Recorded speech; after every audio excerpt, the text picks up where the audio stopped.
Hi, this is Shabby. I'm here to help you get started with the A-Star Pathfinding project with Unity 3D.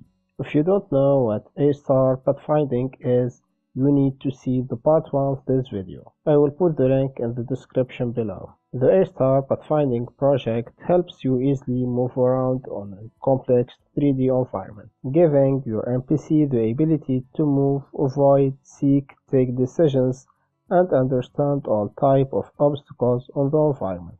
The first thing you have to do is to use the A-Star Pathfinding project is going to aarongramberg.com. Now all we need to do is to download the package. The A-Star Pathfinding project comes on two versions, a free version and another one for $100.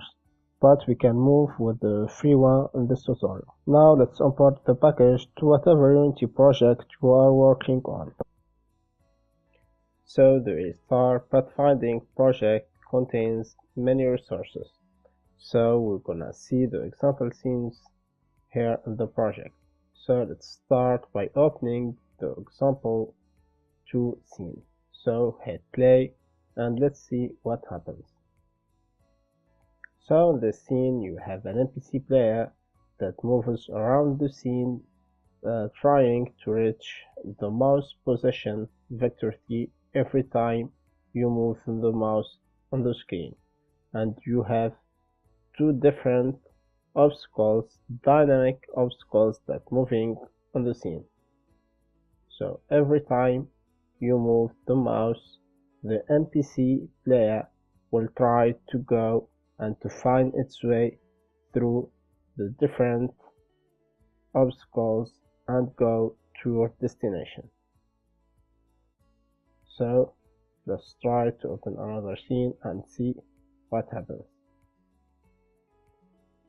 So in the second scene, the example 5, you can see that our NPC is trying to reach the yellow sphere in order to pass through the waypoint. So the green game objects here refers to the nodes, or it refers to waypoint. So this example shows a waypoint graph as well as sample usage of links. So you can use this project in whatever project you are working on. So it's an easy tutorial and an easy package you can use. So you can use this package on a lot for projects.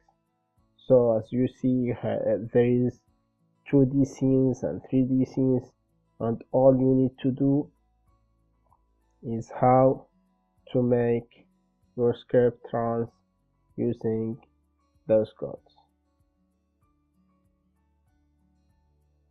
So I hope this tutorial will be informative for you and can help you in your projects, and I hope you can use it in whatever project you are working on.